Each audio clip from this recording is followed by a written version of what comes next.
Hi friends, today for our read aloud we're going to be reading a really fun and totally different version of Little Red Hen.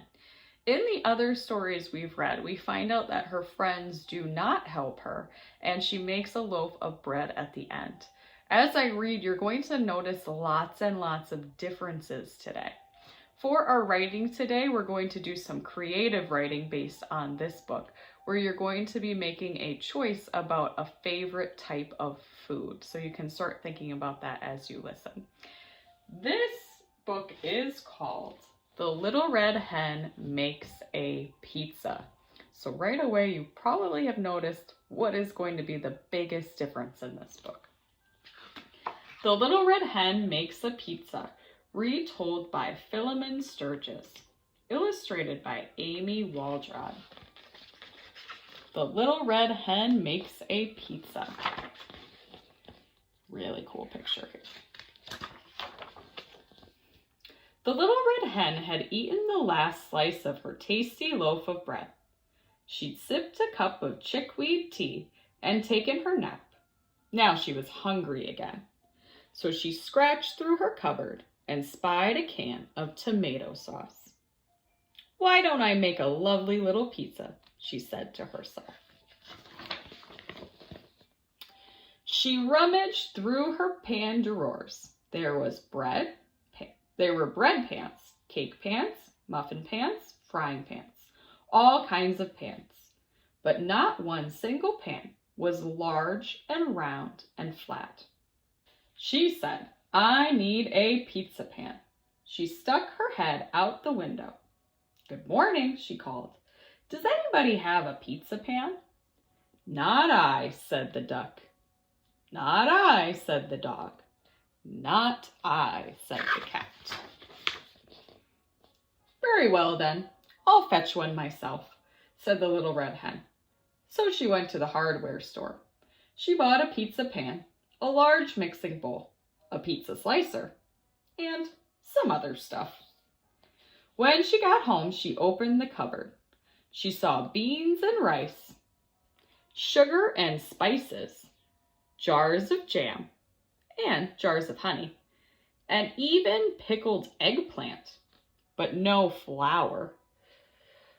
She said, "I need flour." She stuck her head out the window. "Hello," she said. "Who will run to the store and get me some flour?" "Not I," said the duck. "Not I," said the cat. "Not I," said the dog. "Very well then, I'll fetch some myself," said the little red hen. So she went to the supermarket. She bought some flour, some salt, some oil, and some other stuff. When she got home, she opened the fridge. She said, "There's cream cheese, blue cheese, string cheese, and Swiss cheese, but no mozzarella." So she stuck her head out the window. "Excuse me," she said. "Who will go to the store and buy me some mozzarella?"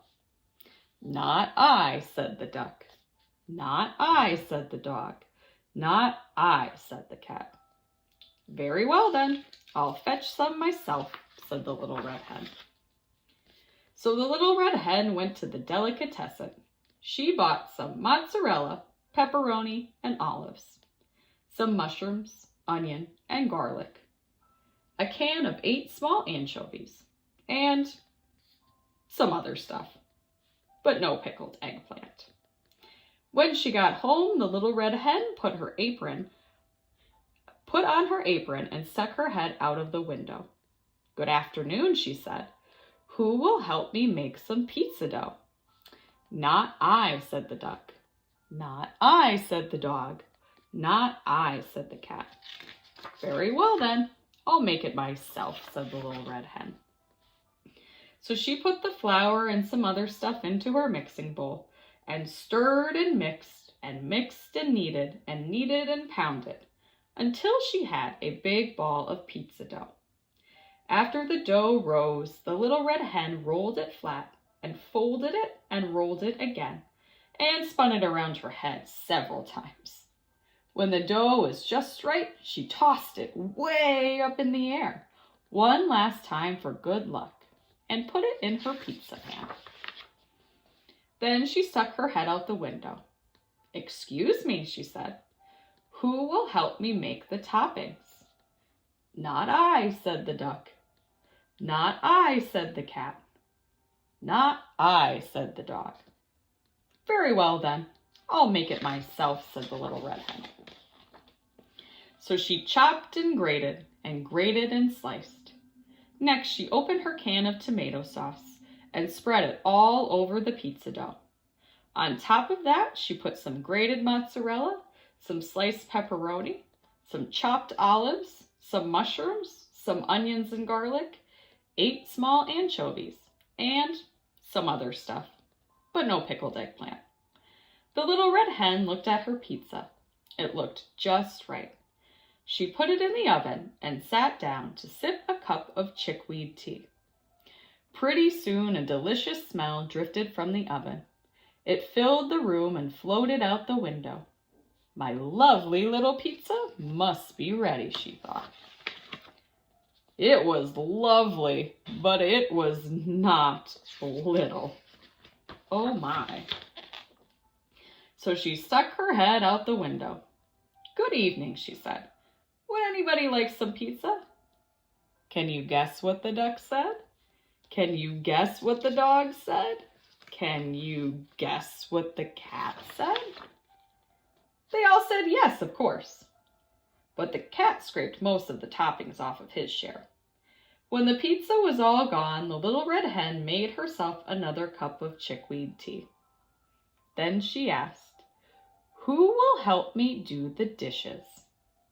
Now, can you guess what the duck, the dog, and the cat each said?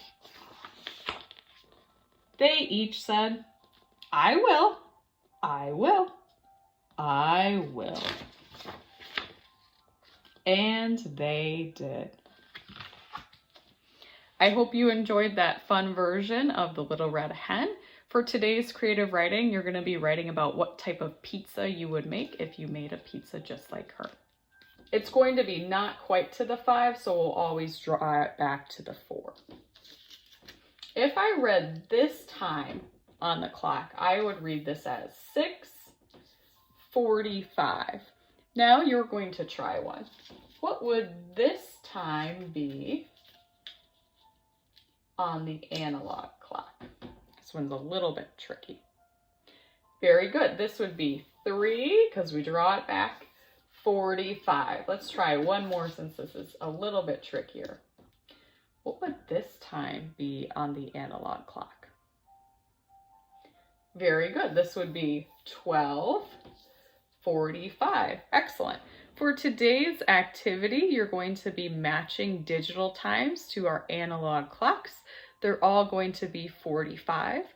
And then tomorrow, we're going to try the super challenge of mixing all of the times that we have learned together.